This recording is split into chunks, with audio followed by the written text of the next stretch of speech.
sa gnoma velénva ilimate, va, susretanu sarasala pile druga velala lume, na unkve lonava unkve obrazanu navisha eterica silaya. In a place where epic expanses intertwine with scientific imagination, we'll encounter races from other planets, both good and evil, and peer into the higher etheric energies that permeate our material universe.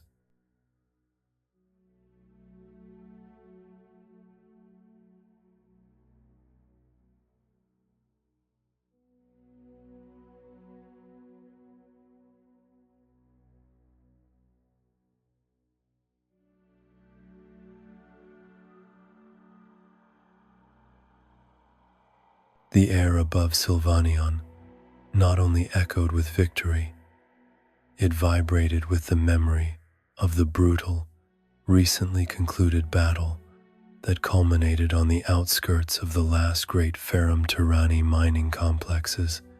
This was no longer a conflict of subtle energies, but an open confrontation that tested the limits of the Sylvaerons' newfound powers.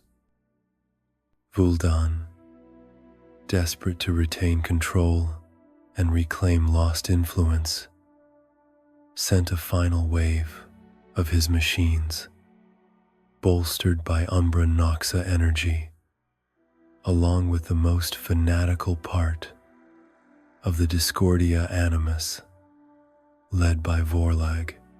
Their objective was clear: to resubjugate the energy converter, the last stronghold of material domination on the planet. The Sylvaerons met them head-on, Kalen, radiating authority, stemming from his ever-strengthening connection to the Golden Chain, stood at the forefront of the formation, surrounded by Nyana, whose prophetic visions guided their strategies, and Reese, whose mental shields now stretched like invisible bulwarks. They collectively breathed as one being. The battle began with the rumble of Ferrum Terrani war machines, their cannons opening fire, unleashing dissonant energy beams. A group of Sylvaerons on their dragons, led by Arion on the mighty Celestos, flew to meet them, while from below, from the forests and mountains, smaller teams emerged, skilled in utilizing the natural terrain. Lyrian, in his expanded astral form, hovered above the battlefield, acting as a vital link. His astral consciousness permeated the ether, scanning the movements of the Ferrum Terrani units, detecting the subtle etheric manipulations of the Umbran Noxa that empowered the machines, and relaying precise coordinates to the others. They're moving towards the southern flank. Evade their focused laser beam. Have Terrace create an earthen wall. Lyrian's thoughts, lightning fast, were conveyed to Terrace, whose telekinetic abilities were now at a new level. Terrace, with incredible precision, raised enormous blocks of rock from the ground, forming mobile barriers that directed and repelled Ferrum Terrani attacks, creating a labyrinth for the enemy. At the heart of the energy converter itself, Zil, driven by memories of his past and a desire for redemption, undertook the most dangerous task. While the fighting raged outside, he, with the help of Volos, an elder whose understanding of ancient machines was unparalleled, worked on rerouting the converter's internal cores. The Discordia Animus, led by Vorlag, stormed into the facility, blinded by fanaticism and the false promises of Vuldan's power. Their tactic was brutal. They attempted to overwhelm Zil and Volos with physical force, while the Umbra Noxa, in their minds projected illusions of fear and confusion. Eliana, with her developed empathic sense, was vital in the defense of the converter. As they fought, she felt the vibrations of the Discordia Animus. It wasn't pure malice, but delusion, fear, and despair, amplified by the Umbra Noxa. Eliana projected waves of compassion, attempting to break through the mental barriers the Umbra Noxa had created around them. They are trapped. Kaelin, I feel their suffering. The Umbra Noxa hold them in thrall. Her voice echoed in the collective consciousness, reminding them that the goal was harmonization, not destruction. At one crucial moment, Vorlog charged at Zil, blinded by hatred and a desire to prove his loyalty to Vuldan. But Zil, instead of physically defending himself, projected pure etheric energy, permeating Vorlog's aura with compassion and truth. It wasn't an attack, but a resonance with Vorlag's true essence, suppressed beneath layers of deceit. For a moment, Vorlag paused, shocked by the breakthrough. In that instant, Reese seized the opportunity, projecting a powerful mental shield directly onto Vorlag's mind, not to break him, but to create a temporary cleansing from the Umbra Noxa. Vorlag screamed, not from pain, but from shattering realization, and fell to his knees, neutralized. His sudden neutralization caused a chain reaction among the other Discordia Animus, whose minds began to purify under the onslaught of the Sylvaerons' telepathic waves of harmony and truth. One by one, their bodies trembled, releasing the etheric bonds of the Umbra Noxa, which, exposed and revealed, fled in panic. Simultaneously, Zil completed his task. After tense moments, which felt like an eternity, he succeeded. The converter ceased radiating dissonant energy. Instead, it began to emit a soft, harmonious glow, returning vital force back into the earth and the etheric matrix of Sylvaeon itself. The Ferrum Tyranni, fighting on the ground, stopped, their systems failing one by one, like puppets with severed strings. Without a power source, they became lifeless, rusted sculptures, slowly being reclaimed by nature. This was the Sylvaerons' first true great victory in the conflict with the Ferrum Tyranni, achieved without violence, solely through resonance and redirection. It was a triumph of the golden chain and the wisdom of Lyrial Dawn. This is the way, Kaelin declared, as they returned to the sanctuary, exhausted but filled with pride and hope. Not destruction, but harmonization. Not fighting against, but restoring. The golden chain gives us the power to heal not only ourselves, but also those who have disturbed it, bringing them back into balance. Every victory is the awakening of a new spark in the universe. His voice sounded deeper, imbued with an authority that stemmed from his unbreakable connection to the planet. He felt the hub of harmony strengthen, pulsing with light that permeated all Sylvaerons. Lyrian felt deep joy within him, but also an awareness of growing danger. He knew that the Ferrum Tyranni had many more facilities, and Vuldan and the Umbran Noxa would not sit idly by. He felt the chain shifting, its threads rearranging. They will adapt, Lyrian mused, as he felt the echoes of change in the ether. They will try to find new ways to disrupt the chain, perhaps even use our harmony against us. We must stay one step ahead. We must understand the full depth of the golden chain before they find a new crack, a new way to infiltrate. Our subtlety is our strength, but also a vulnerability.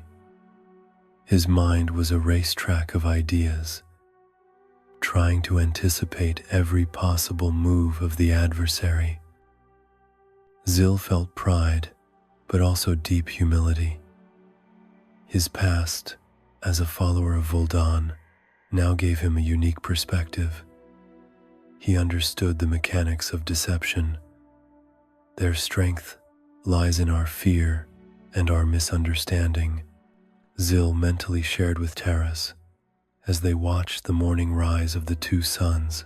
When we free ourselves from that, they are nothing. But we must awaken every Sylvaeron. Not a single thread in the chain must remain broken. Every unawakened mind is a potential gateway for darkness.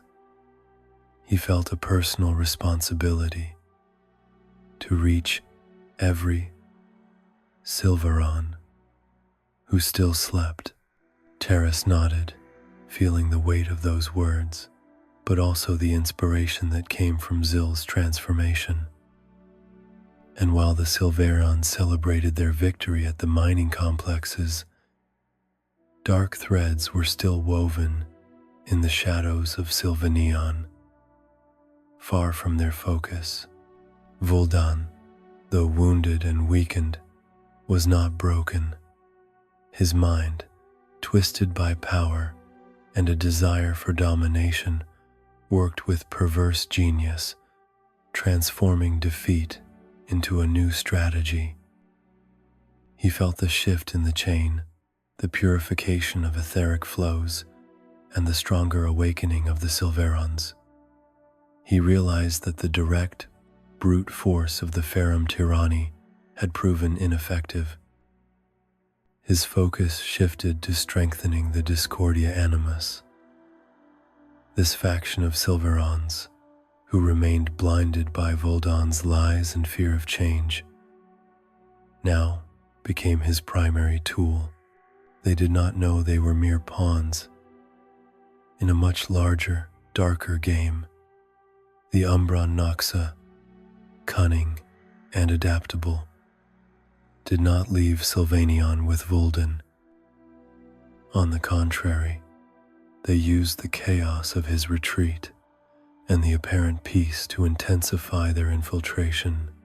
Their tactic was insidiously simple, yet effective: to infiltrate not only the ranks of the Discordia Animus, but also directly into the energy vortices, masquerading as healed sparks, those who had repented and wished to return to the embrace of the golden chain. Their goal was not merely discord and sowing doubt, but to take over the very hub of harmony from within, transforming it into a center of dissonance. If they could corrupt the very core of the Sylvaerons, the chain would break, and Kaelin's victory would become a Pyrrhic one. Vorlag, though neutralized from the direct control of the Umbran Noxa after Vuldan's defeat, was a broken man. The outcome of the battle at the mining complexes left him filled with shame, anger, and deeply wounded pride. His vision of order and control, instilled in him by Vuldan, was shattered. Vuldan, from a cosmic distance, expertly exploited this anger, sending him subtle but poisonous thoughts, feeding his wounded pride. It wasn't a direct telepathic command, but a subtle incitement, resonating with Vorlag's deepest insecurities and desires for a return to power. Vuldan wanted Vorlag to lead the Discordia Animus, not as a slave, but as a deluded fanatic, convinced he was serving a higher purpose. I see your rage, Vorlag. I feel your disappointment. They turned their backs on you, cast you aside.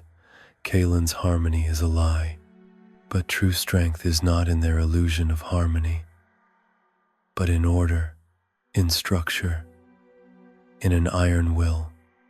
We will reclaim it. You will reclaim it. You are the key. Their weakness is their trust. Now, not by force, but by deceit. Not by clamor, but by whisper. Show them true power from within. Vuldan's words were poisoned arrows, finding fertile ground in Vorlag's tormented mind, slowly reshaping him into the perfect puppet for a new, more sophisticated attack, disguised within the ranks of the Discordia Animus. Eliana began to sense a new, more subtle kind of disharmony. It wasn't the cold emptiness of the Umbra Noxa she had previously recognized, but a vibration akin to an echo, an imitation, almost perfectly mimicking the etheric signature of the awakened Sylvaerons. She felt an unpleasant dissonance in the beautiful symphony of collective consciousness, as if the vibrations were intertwining. She turned to Nyana. I feel something more subtle. Nyana, she said, her brow furrowing in concentration as she tried to isolate the disharmonious frequency. Some of those who returned from the Discordia Animus, whom we thought we had healed. Their energy is pure, radiating acceptance, but there's a layer beneath it, like a creeping shadow, like a distorted reflection. I feel it's not entirely theirs, as if the Umbra Noxa have learned to disguise themselves, to imitate, even taking over the consciousness of our own. This is far more dangerous.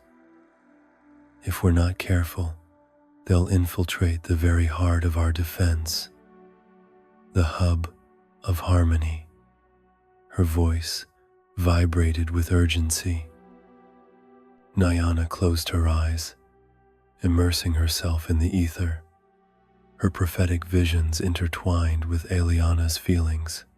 She saw etheric threads, some golden and luminous, others dark and twisted, skillfully intertwining, creating an illusion of unity, frighteningly true. They are learning, Eliana. Nyana spoke, her voice quiet but filled with heavy realization. If they can imitate the etheric vibration of a Sylvaeron, then we won't know whom to trust. The golden chain can be twisted from within.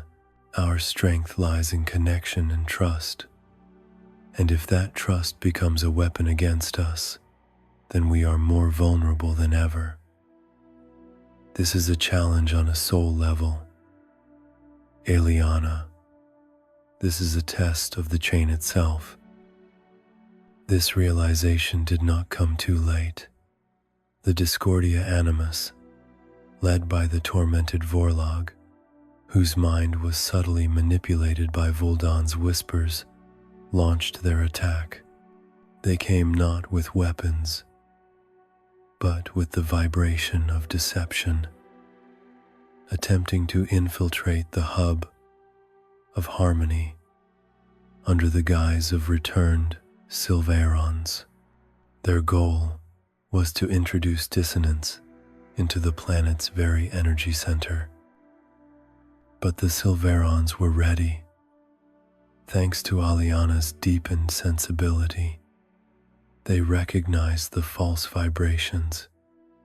Rhys set up energy barriers, not to repel, but to detect.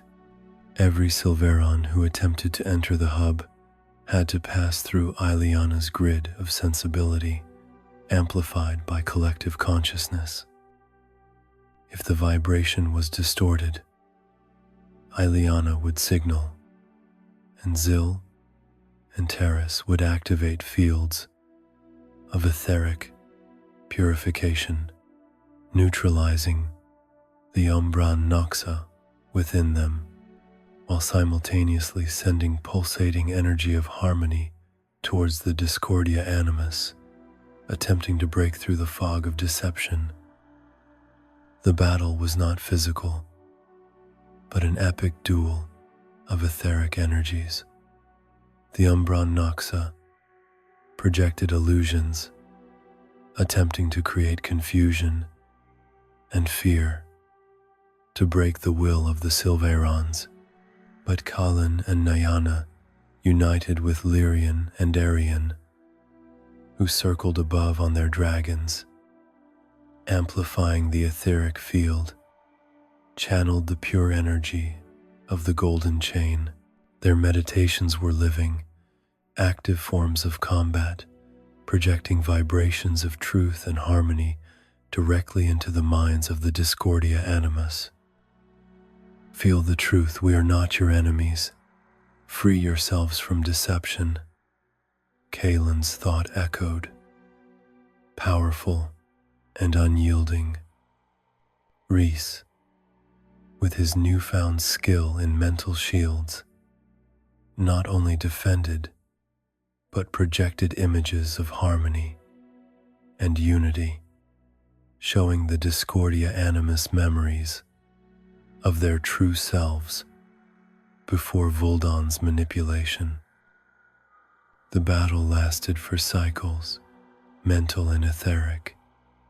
Vorlag fought with himself, the internal struggle more intense than any external conflict. Vuldan's whispers in his head intensified, but Kaelin's and Nyana's pure energy, along with Aliana's insights, slowly broke through the barriers when Kaelin focused his energy directly on Vorlag, not to attack him, but to envelop him with compassion and truth. Vorlag's mask shattered, broken. Vorlag fell to his knees, screaming from the realization, freed from Vuldan's influence, and, for the first time in a long time, clearly seeing the deceptions. His transformation, though painful, was key. Without his leadership, the Umbran Noxa lost their main foothold within the Discordia Animus. One by one, the other members of the Discordia Animus awakened, their minds purifying, filled with shame, but also relief. Zyl stood beside them, with outstretched hands, offering them forgiveness and a path to healing, remembering his own transformation. The victory over the Discordia Animus and the expulsion of the Umbran Noxa from their bodies was a huge step, but the Sylvaerons knew it was only the beginning. The planet was still bleeding. Vuldan's brutal exploitation had left countless scars, dozens of Ferrum Tyranni mining complexes and energy converters scattered across the surface of Sylvaeon, each draining vital energy and polluting the etheric matrix. Although the central facility had been harmonized, the others still pulsed with dissonance, creating zones of etheric deadness and preventing the full blossoming of the golden chain. Kaelin, along with Lyrian and Nyana, realized that the task was enormous but inevitable. They had to free Sylvaeon from all remaining clutches of the Ferrum Tyranny. This was no longer a battle for survival, but a mission of purification. The Ferrum Tyranny are like steel parasites feeding on our planet. Lyrian telepathically conveyed to the team, observing a map of Sylvaeron where dark dots marked active converters. Each time we harmonize one, the chain breathes easier. But we must free them all. Yet, we must not resort to force again. Our path is resonance, not destruction. The strategy was clear: to repeat the success of the first battle, but on a global scale, adapting to the specificities of each facility. Teams formed, led by the most experienced Sylvaerons. Zyl, with his deep understanding of elemental magic and knowledge of Ferrum Tyranny technology, became the key expert in harmonizing converters. Taras, with his incredible telekinesis, was in charge of neutralizing physical obstacles and providing protection.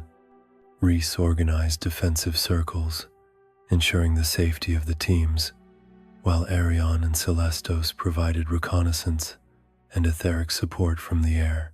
Aliana, with her ability to sense distorted vibrations, was indispensable in detecting hidden traps and remaining Umbran Noxa, which could lurk even in abandoned machines.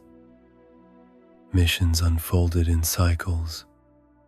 Some were in hot, volcanic areas, where converters drew energy from magma.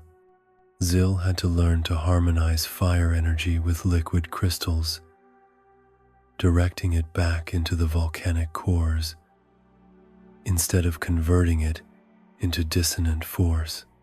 Taras would then create tunnels through incandescent rocks, while Reese's shields protected the team from extreme heat.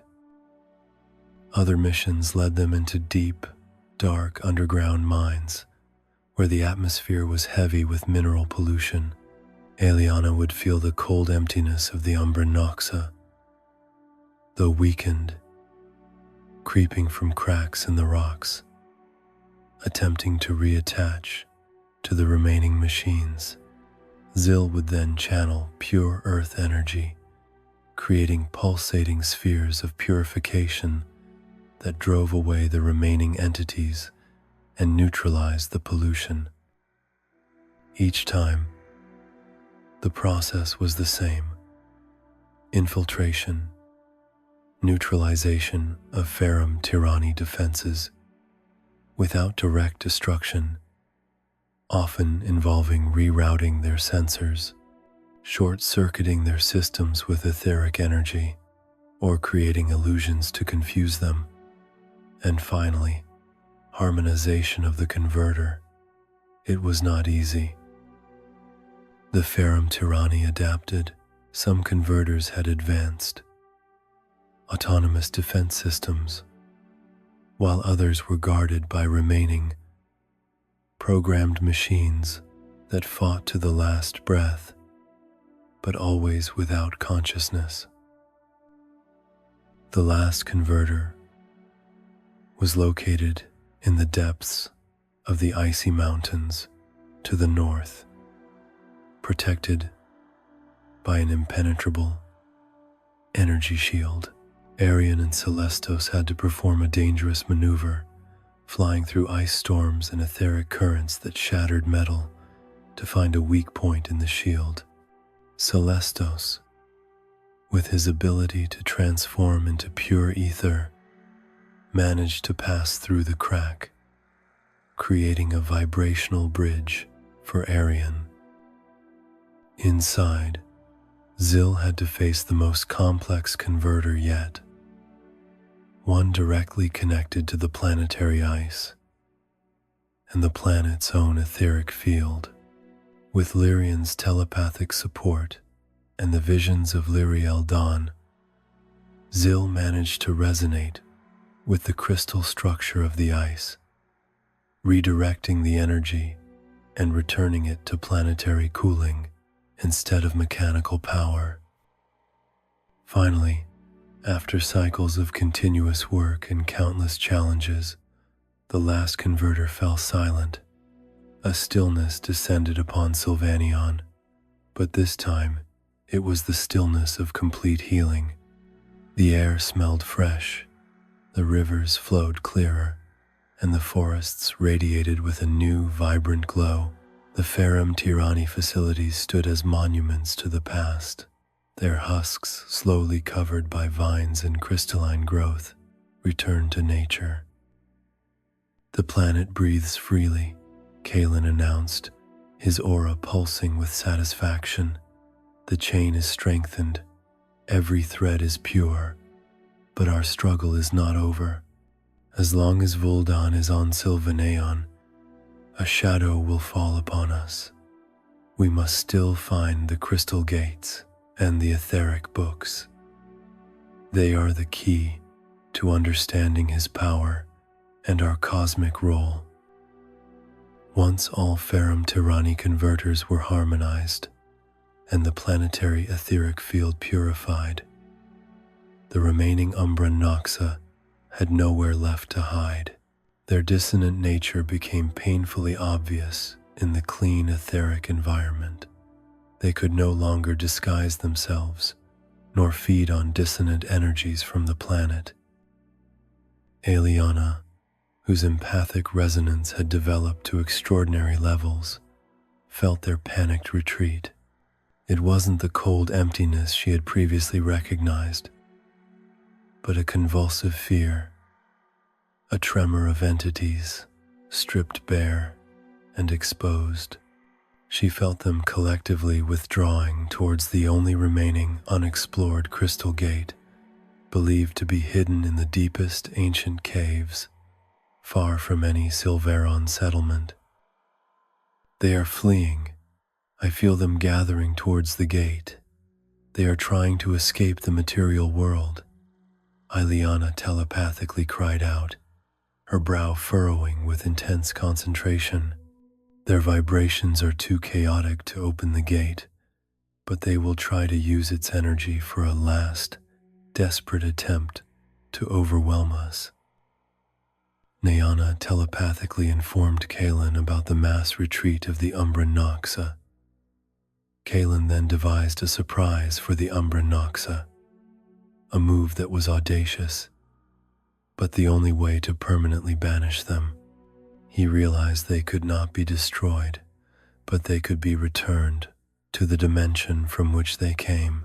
He decided to go to the Crystal Gate and use its power, along with his own, to banish them once and for all.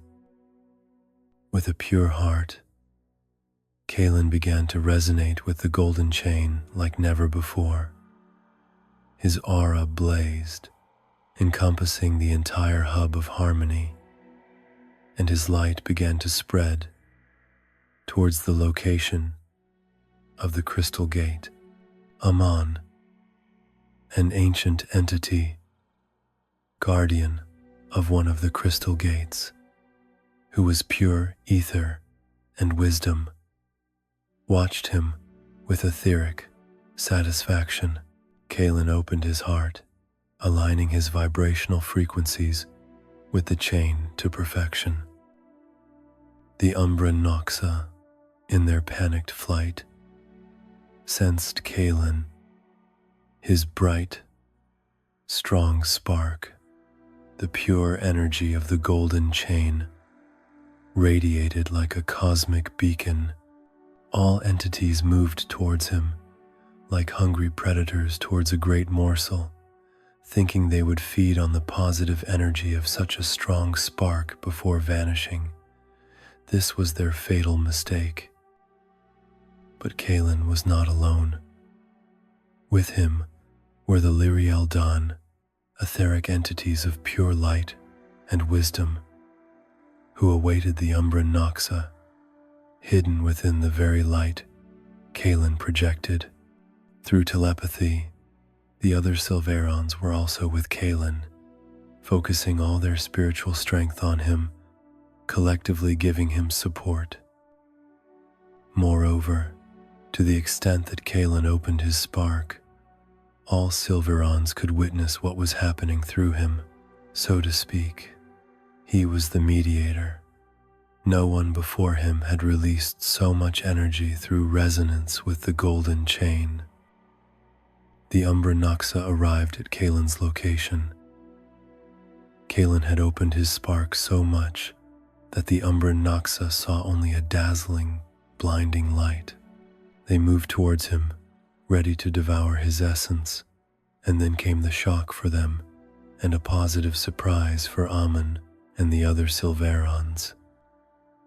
After millions of cycles of lost understanding of scalar waves, Kaelin, through his purity and unwavering will, managed to open the crystal gate towards higher etheric energy. It was not just a portal, but a vibrational hole in the fabric of reality, shaped by the power of the chain in Kaelin's will. With the help of the Lyrian, the mighty Kaelin, with his scroll of the golden chain pulsing in his hands, together directed all their energy towards the Umbra Noxa. It was the Silver Whisper, a wave of purifying energy that forced them out of the material world directly into higher etheric energy, back to their native dimension. The scream of the Umbra Noxa was etheric, the sound of pure dissonance disintegrating in the ether. The Sylvaerons then, for the first time, saw an open portal to higher etheric energy in all its grandeur and beauty, but still had no permission to go directly into higher etheric energy, only through meditative techniques of astral travel. This series deepens their astral journeys at a lower level, where they face dangers and incomprehensible entities, learning about the risks of unexplored parts of higher etheric energy. After the banishment of the Umbra Noxa, a silence settled over Sylvaeon, different from all previous ones, a silence of anticipation. Vuldan was alone. His tower, once a symbol of power and oppression, now stood as a solitary dark monument to defeat. His influence on the planet had vanished. The Ferrum Tyranni were neutralized. The Discordia Animus had been transformed or dispersed, and the Umbra Noxa banished. But Vuldan still breathed, and as long as he breathed, a shadow hovered over Sylvaeon. Kaelin knew he had to face Vuldan. It wasn't a desire for revenge, but a realization that the chain would not be fully healed until the last thread of dissonance was severed. His goal was not to destroy Vuldan's physical body, but to heal his soul, to free it from the darkness that consumed it. He chose a team to accompany him: Lyrian for etheric navigation and connection with the Lyraldan, Nyana for prophetic insights and emotional support, Rhys for mental defense, Zil for his unique insight into Vuldan's nature, and Eliana for detecting remaining deception. Arion and Celestos circled high above, ready to intervene if necessary, but the primary battle was etheric. The path to Vuldan's tower, which stood on a ravaged, desolate plain, was imbued with spiritual weight. The air was thick with residual dissonance, and the earth groaned under the weight of Vuldan's former influence. Rhys's advanced mental shields were at their maximum, protecting the team from the residual psychic attacks that Vuldan, even weakened, sent from his tower. Eliana felt his desperate malevolence, but also deep fear of facing his own emptiness. When they reached the entrance to the tower, the gate opened, but not inviting them in, rather mocking them. They felt Vuldan's presence. "You have come to destroy me, as you have destroyed everything I built." Vuldan's voice echoed not through the tower walls, but directly in their minds, thunderous and distorted. "You, false guardians, I brought order to chaos. Power, you offer only soft dreams." The battle began. There were no physical blows, but an epic duel between the strongest Sylvaerons. Vuldan projected destructive waves of dissonant energy, attempting to break Kaelin's mind, to push him into the void, to destroy his connection to the chain. He conjured illusions of fear, despair, showing him the worst-case scenarios, anything that could break his will. But Kaelin stood firm. His mental shields, perfected through battles, were like an ocean that absorbed Vuldan's hatred, turning it into insignificant droplets. Kaelin responded with purifying etheric energy from the golden chain, not as an attack, but as a wave of truth, a wave that tried to break through the layers of deception around Vuldan's heart. Kaelin projected images of harmony, unity, the beauty of Sylvaeon before Vuldan's reign, reminding him of what he had lost.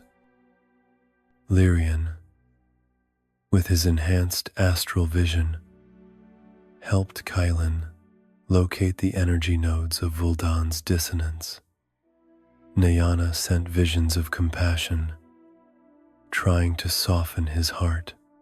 Zil, with a unique understanding of Vuldan's mentality, sent impulses of memories of their shared past, of moments before darkness took hold. Vuldan's defenses crumbled, his illusions dissolved, his dissonance extinguished under the onslaught of pure harmony. Kaelin's light was too strong, his intention too pure. Vuldan screamed, not from physical pain, but from realization, from revelation, from the breaking of cycles of lies. Finally, the mighty Kaelin defeated Vuldan. Vuldan fell to the ground in front of his tower, not physically harmed, but broken etherically and mentally. Kaelin approached him, extending his hand, pouring all his healing energy into him, trying to save his soul, to free him from the darkness, to return him to the chain. But Vuldan's heart, too long filled with hatred, domination, and dissonance, could not bear it. The pure harmony of the golden chain was too much for him, like a flame extinguishing with too much oxygen. His being faded. His heart could not withstand that immense amount of pure energy. He died, not by Kaelin's hand, but by his own deeply rooted disharmony. His body turned to ash, which the wind scattered, symbolically cleansing Sylvaeron of the last traces of his tyranny. Silence descended, the silence of complete victory and purification.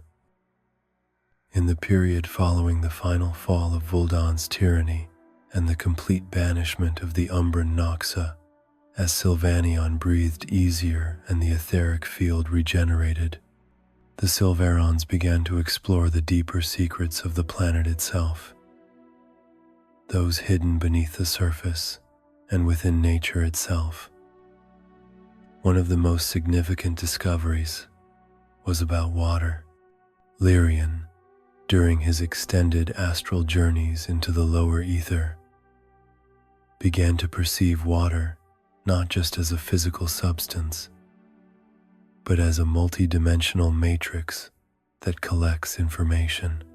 He felt that every drop of water on Sylvaeron carried within it an echo of events, thoughts, and vibrations, acting as a kind of universal memory. Water, it's not just a liquid, Lyrian telepathically conveyed to the group as he dipped his hand into a crystal-clear stream flowing through the energy vortex. He felt layers of information swirling around his fingers. It's a living, breathing medium, a sacred data collector for the source. I feel the memories of ancient forests, the sadness of Vuldan's reign, the joy of awakening. Everything is woven into its molecules. It's like a living, breathing library.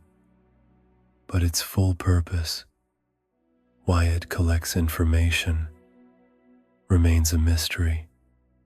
Is it for the source with which the Lyrian are connected? Is it part of the fabric of destined silk? We don't know. This discovery deepened their understanding of the golden chain. They realized that water was a vital thread in that fabric, not just as a source of life, but as a channel for transmitting information.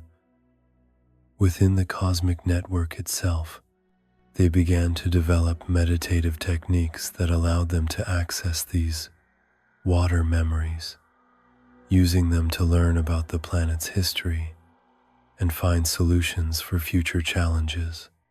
Terrace began to experiment with channeling etheric energy through water, creating liquid crystals that emitted purifying frequencies.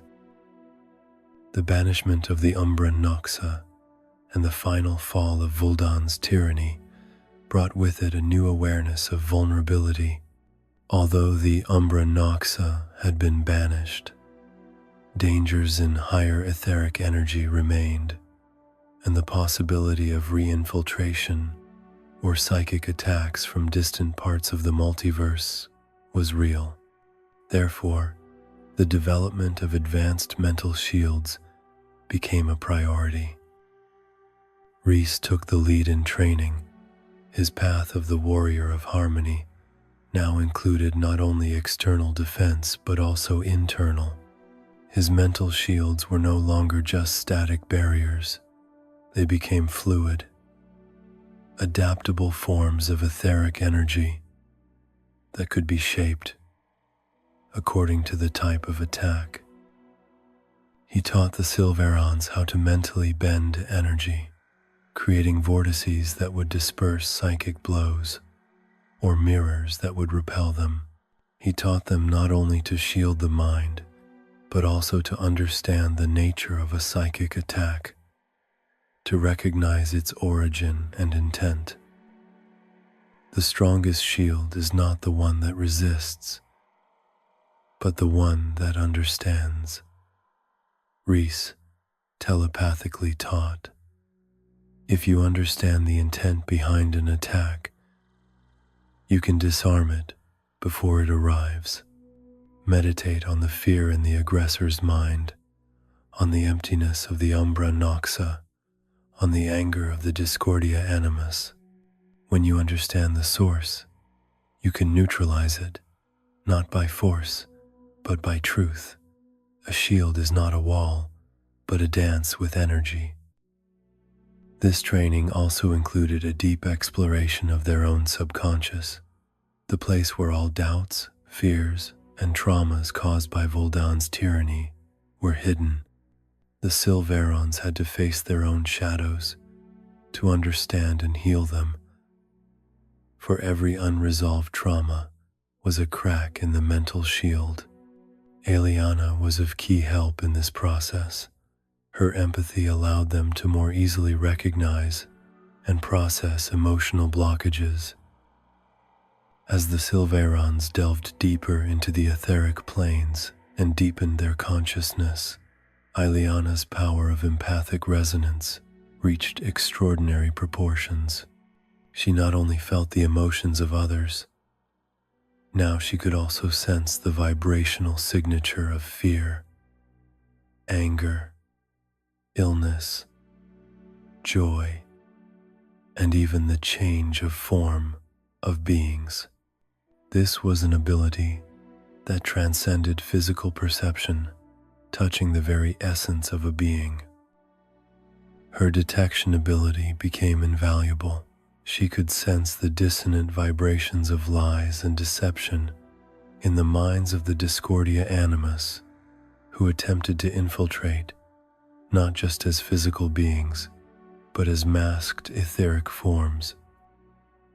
Most importantly, Ileana could now recognize the change of form of beings, those entities that could alter their physical or etheric appearance to deceive. This became a crucial tool in the fight against remaining hidden threats and potential new forms of infiltration. I feel them like a whisper in the ether, like a false note in a melody, Ileana explained, as she practiced with Zil, whose etheric signature was now crystal clear. It's not just emotion, Zil. It's a feeling of not belonging, a dissonance between what they show and what they are on an etheric level, as if their etheric imprint flickers, changes, tries to hide. Now I can see that illusion, to break through it to their true form. Every lie has its own frequency. This new ability, however, carried a huge burden. Ileana was constantly bombarded by the vibrations of the world, which required exceptional mental discipline and protection. Kaelin and Nayana helped her develop techniques for filtering etheric information so she could focus only on what was important, preventing overload. One of the most astonishing awakenings of sparks among the Sylvaerons and their deep connection to the golden chain and higher etheric energy was the drastic prolongation of their life cycle. While they previously lived for a few hundred cycles, the Sylvaerons now began to live for several thousand cycles. This was not just extended life, but extended youth. The aging process slowed, and their physical bodies remained vital and capable for much longer. This longevity was not merely an extension of existence, but a gift. Every newborn Sylvaeron now carried within them the potential of all the powers their predecessors had developed. They did not have to start from scratch. They were born with an innate ability for telepathy, an understanding of elemental magic, and a natural predisposition for healing and telekinesis. These powers, of course, had to be developed and perfected through learning and practice, but the foundation was genetically laid. Every new life is a new, stronger spark in the chain, Kaelin explained to the gathered young Sylvaerons, whose eyes sparkled with curiosity and hope. You are born with the memory of this struggle, with the potential for harmony. Your path is to build upon what we have learned, to lead the chain into a new era. There are no shortcuts, but you have a legacy no one before has had. Bear in mind, each of you carries the weight and glory of all those who came before. This change had profound implications for their society. They now had generations of wise leaders who could accumulate knowledge and experience over thousands of cycles. Education became more comprehensive, transferring not only knowledge, but also etheric skills in a much more efficient way. Their society constantly developed and adapted its mind. The banishment of the Umbra Noxa and the final fall of Vuldan's tyranny marked the end of one chapter and the beginning of a new one. But the Sylvaerons now knew that their role was much greater than just protecting Sylvaeon. They had become guardians of the fabric of destined silk, with direct, though limited, access to higher etheric energy and a growing arsenal of powers. The forthcoming challenges were deeper. The search for the crystal gates and etheric books became more urgent than ever, as they knew that within them lay the answers to cosmic secrets. Although they had found one gate, others existed. Also, even though Vuldan was dead, the nature of dissonance is such that it always seeks a path. Perhaps a new threat would emerge, or distorted energies would attempt to materialize in new forms. Furthermore, although the Umbran Noxa were banished, there were still incomprehensible entities and etheric predators in the lower ether that posed a danger during astral journeys. The Sylvaerons had to learn how to navigate these dangerous spheres without physical protection. The story continues, with the Sylvaerons now stronger, wiser, and more deeply connected than ever before, ready to face the challenges of the universe, carrying the Silver Whisper as their guide into the ether. Their genetic evolution and longevity ensured that future generations would be increasingly capable, making them true guardians of cosmic harmony. Spread the word about our civilization as far as possible to everyone you know, so that all may hear and discover the wonders of the Sylvaerons. For the more you know about us, the closer will be the moment of our arrival.